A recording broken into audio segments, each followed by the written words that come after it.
Hey friends, so I'm going to do a little bit of video lecturing here in lieu of our class today. My wife is doing a lot better, but I'm glad I was able to be here with her today. Again, thank you for your understanding. So you should be able to access this little monograph, with the connection I gave you, link. All things necessary to our salvation. That's a phrase that comes from the Article of Faith, number 4 out of 15, I think maybe 16 now, Articles of Faith in the Church of the Nazarenes manual. That article, it's Article 4, and it's on the Holy Scriptures. And that's what this monograph is about. And actually, while I know that relatively few of you are actually from a Nazarene background, I think some of you are. I think that given that this is a Nazarene university and the Church of the Nazarene follows in some streams of tradition regarding the Bible and not other streams, and that becomes important, especially for a class like this. So this phrase, all things necessary to our salvation, already begins to hint in a certain direction. Notice the subtitle, the longest subtitle I've ever had. The hermeneutical, and hermeneutical means having to do with interpretation, and theological implications of the article on the Holy Scriptures in the manual of the Church of the Nazarene. I think I probably wrote already in some kind of introductory thing to you on Canvas here that, for my money, this is the most important, and for that matter, most valuable of our articles of faith. Certainly in terms of having the most immediate implications for the work of theologians, the work of biblical scholars, and certainly to a significant degree as well, the work of scientists like biologists, cosmologists, geologists, etc. So that's why I'm having you read it. It does, if you see the dedication for Reuben Welch, he's a wonderful man who just is now celebrating his 100th birthday. A longtime chaplain at Pasadena College / Point Loma, teacher of Sunday school here at First Church of the Nazarene in San Diego, up to the age of 95. Incredible man, a real teacher, friend, and mentor to me. And so I dedicated this to him. If you go to the page, I think it's page 7 is the beginning of the actual. Are the pages listed here? Well, I'm not seeing. Wait a minute. Interesting. No page numbers on. Yeah. Page 7 is the beginning of the monograph, and I start with the article itself, and it's very wordy. But let me read that for us. That would be like we Nazarenes. We believe in the plenary. Plenary means full or all accounted for. Inspiration of the Holy Scriptures, by which we understand, and I think this is saying what plenary means, by which we understand, like all 66 books, we could say, 39 in the Old Testament, 27 in the New, keeping in mind that Catholics and Orthodox Christians both have different canons than Protestants. And I know some of you are Roman Catholic. Happy to have you.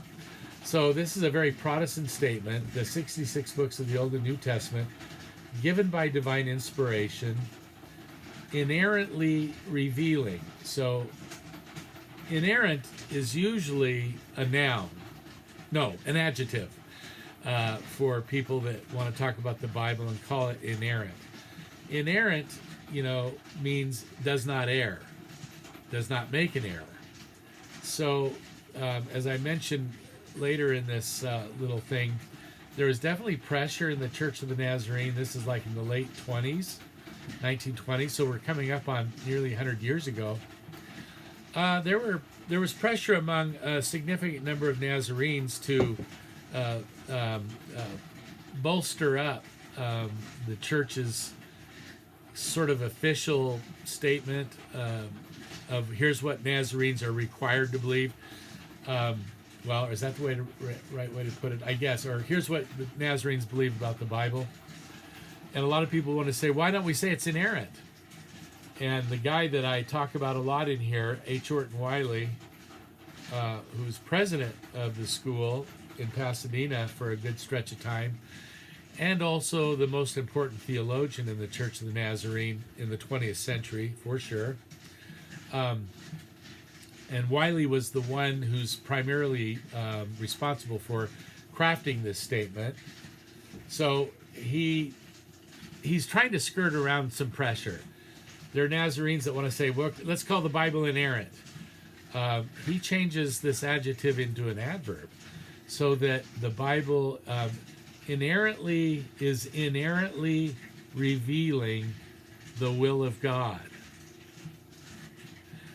Inerrantly revealing the will of God concerning us in all things necessary to our salvation.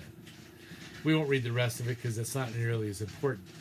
But what I want you to notice here is how, and this is what this whole thing is about, how Wiley, I think very wisely, tried to steer the early Church of the Nazarene away from what we call a fundamentalist understanding of the Bible, which might say something more like this: the Bible is God's inerrant word. Okay, God's inerrant word. He makes inerrant into an adverb. It is inerrantly revealing, and it doesn't use the word. Inerrantly revealing the will of God. Word of God suggests certain cognitive information, right? I'm speaking in words now that I'm hoping, if you can put them all together and interpret somewhat along the lines the way I hope you will, I will be passing on some information. That's kind of the idea about word. Will, if I were to express to you my will, now I could write it out, but it's less about information, right? And more about my expectation or hope for how you, or, how we live, how we behave. God has a will for us. That's quite different from saying God has information that's inerrant that God is trying to impart to us. So inerrantly revealing the will of God concerning us, not concerning everything. Like, if later as we're reading another text, we have a chapter that's going to be about the possibilities of intelligent life other than on planet Earth, or at least on, we'll just say in our world. And I'm strongly inclined to affirm this. It's not like anything that's necessary to Christianity, I know. But if somebody were to say, well, the Bible doesn't teach that. Two things. There are plenty of people that would dispute that claim. But let's say that's true, that the Bible doesn't teach or talk about intelligent life elsewhere. The Bible isn't giving us information about everything, right? That's kind of like the Bible's not a science book. In this case, so if it's inerrantly revealing the will of God concerning us, it's not concerning, intelligent life somewhere else. Certainly this would have been, again, beyond the pale, if you will, of ancient Middle Eastern folks, including the Israelites. So, inerrantly revealing God's will concerning us, and even there, it's in all things necessary to our salvation. Now, one of the things that this statement does sort of instigate is the question, well, what things are necessary to our salvation? How do we decide that? Who decides where to draw the line on that sort of idea. If the Bible inerrantly is revealing the will of God concerning us in all things necessary to our salvation, again, I ask, what things are those?